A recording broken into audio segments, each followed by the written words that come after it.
Selamat malam para netizen dimanapun kita berada, salam inspirasi bagi kita semua. Kita lihat saja ya, satu persatu dari beberapa partai begitu ya. Baik dari P3, PAN, Golkar begitu kan, di akar rumput banyak yang memilih Anies Baswedan ya. Kita lihat saja. M. Yasin Kara, konstitusi PAN dukung Anies diprediksi melonjak hingga 75%. Hahaha. Jadi gimana kan sekarang sudah terbukti kan bahwa bahwa di tubuh partai sendiri sudah omplong begitu kan, sudah kosong mereka begitu kan ya, bisa dianggap sebagai gerbong kosong mereka begitu. Jadi artinya apa? Artinya konstituen mereka tidak mungkin begitu kan. Kalau sudah menarik simpati kepada Anies Baswedan, tidak mungkin memilih yang lain mereka begitu. Kita lihat saja, kalau bukan Anies Baswedan siapa lagi begitu kan. Di satu sisi kekecewaan dari Partai PAN ini begitu kan ya, karena Erick Thohir tidak dipilih oleh Prabowo sebagai cawapres begitu kan. Banyak yang kecewa di situ begitu kan ya. Pada akhirnya kalah tikungan di situ kepada Pak Jokowi karena Pak Jokowi punya kekuatan begitu kan. Kalau PAN keluar dari Pak Jokowi ya, keluar dari Prabowo, wah hati-hati Pak Zulhas di situ begitu kan ya. Bisa tersandra loh begitu kan. Kita tunggu saja bagaimana kalkulasi politik hari ini begitu kan. Kita lihat saja. Konstitusi PAN dukung Anies ya, diprediksi melonjak 75% ya. Artinya 20% mendukung Prabowo, kan gerbong kosong mereka begitu ya. Mungkin akibat kekecewaan Erick Thohir tidak dipilih sebagai cawapres mereka. Mungkin di satu sisi ya. Di satu sisi sudah mantap kepada Anies Baswedan begitu. Akar rumput mereka. Dulu Pak Zulhas mengatakan siapapun yang kemudian kader PAN yang tidak patuh atau mendukung yang lain akan dipecat katanya begitu ya. Kalau dipecat ya semakin habislah partai PAN di situ begitu ya. Dicopotnya Anwar Usman sebagai ketua MK membuat konstituen PAN ya beralih dukungan ya kepada Anies Baswedan, diprediksi melonjak hingga 75% ya. Sebagai orang yang pernah ikut sebagai kader PAN, orang PAN yang memilih capres selain Anies hanyalah caleg PAN dan keluarganya, dan tidak menutup kemungkinan caleg daerah akan tetap pilih Anies Baswedan. Ini curhatan-curhatan dari ya netizen dan yang mendukung PAN, simpatisan lah kira-kira seperti itu begitu ya. Koalisi Maju akan bimbang lalu mikir dan beralih kepada koalisi perubahan. Yang galau fans Demokrat. Satu, ya, sisi foundernya memegang teguh etika. Dua, sisi lain disodorkan pilihan yang etika dipertanyakan. Nasional kita bawa santai aja. Kita lihat saja komentar-komentar netizen itu begitu kan ya. Menurut saya, ekor rakyat Indonesia yang cerdas, waras, berharga diri, ingin malu, ingin sukses, ingin persatuan Indonesia akan dukung Pak Ganjar. Karena Pak Ganjar Mahfud nyata kerjanya, tak main hayalan, imajinasi, persepsi seperti Prabowo dan Anies katanya ya. Ini komentar-komentar orang begitu kan ya. Ada yang dukung Ganjar, ada yang tidak begitu kan. Tapi pada hakikatnya kalau kita kembali ke topik utama bahwa akar rumput dari PAN banyak yang mendukung Anies Baswedan. Ya inilah gerbong kosong mereka begitu kan. Kita lihat saja ya politik hari ini begitu kan ya. Bahkan di satu sisi asumsi yang sangat luar biasa begitu bahwa ketika Anies Baswedan di situ ya bisa memenangkan satu putaran, bisa saja itu terjadi. Kita lihat saja nanti begitu kan. Di mana-mana ada Anies Baswedan, kreatif sangat luar biasa di situ begitu ya.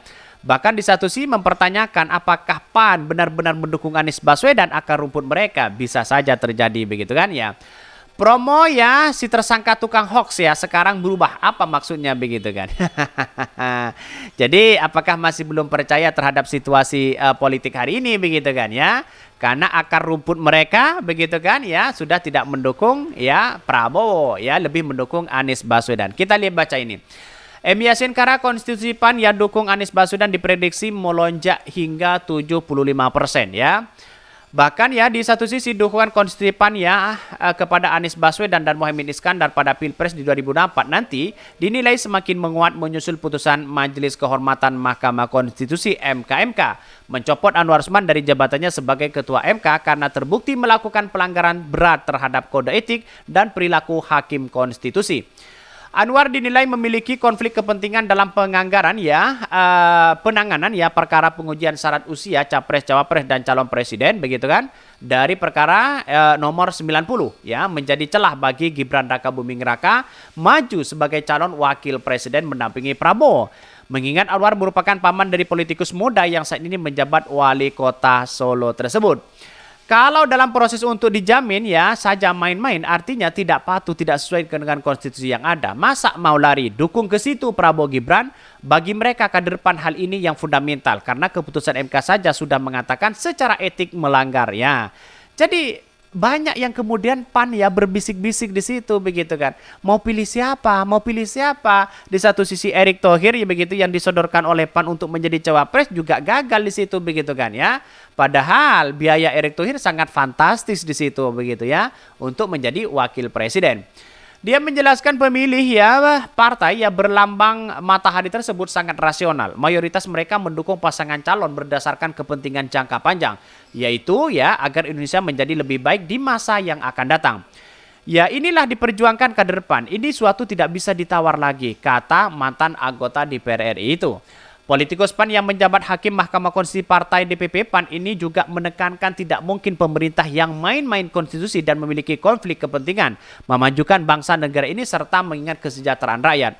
Dia menegaskan kesungguhan yang menaati konstitusi merupakan syarat mutlak kalau mau menyejahterakan masyarakat. Karena itulah dia menambahkan ya PAN lebih mendukung Anies Baswedan ya, mantan gubernur di Jakarta itu sudah terbukti ya taat konstitusi dan keberpihakannya kepada rakyat tidak lagi diragukan.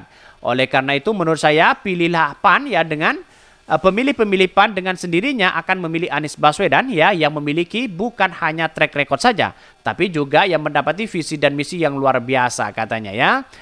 Dalam acara yang digelar Indep dan CSIS dalam kesempatan yang berbeda pada Rabu kemarin 8 November 2003 Anies menyampaikan komitmen menghadirkan kesejahteraan bagi seluruh rakyat Indonesia yang disebut dengan satu kemakmuran ya.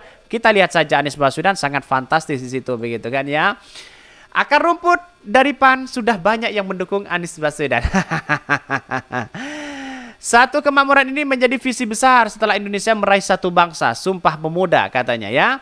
Bahkan di satu sisi ke depan kita harus sampai pada satu kemakmuran. Jadi visi Indonesia 2045 itu satu kemakmuran yang dirasakan seluruh penduduk Indonesia. Mengapa? Ya itu penting tanpa kita rasakan ya. Bereskan satu kemakmuran itu maka ketimpangan akan problematik ya. Maka di tangan inilah Anies Baswedan yang menjadi puncak kekuatan ya. Bagi partai-partai yang lain yang kemudian dari konstituen mereka. Dari kader Demokrat, ya kader PAN, kader kader dari Golkar, dari P3 banyak yang mendukung Anies Baswedan begitu ya. Ternyata usut punya usut begitu kan. Banyak yang sudah kecewa begitu kan. Tapi pada hakikatnya kembali kepada Anies Baswedan, mendukung Anies Baswedan di situ begitu ya. Ini sangat menarik begitu kan. Oke ya mungkin itu yang kami sampaikan. Tonton terus channel Ho dari Podcast Rakyat ini kan ada berita-berita menarik dan viral setiap harinya. Salam para netizen, salam inspirasi bagi kita semua. Jangan lupa di subscribe channel YouTube Ho dari Podcast Rakyat ini.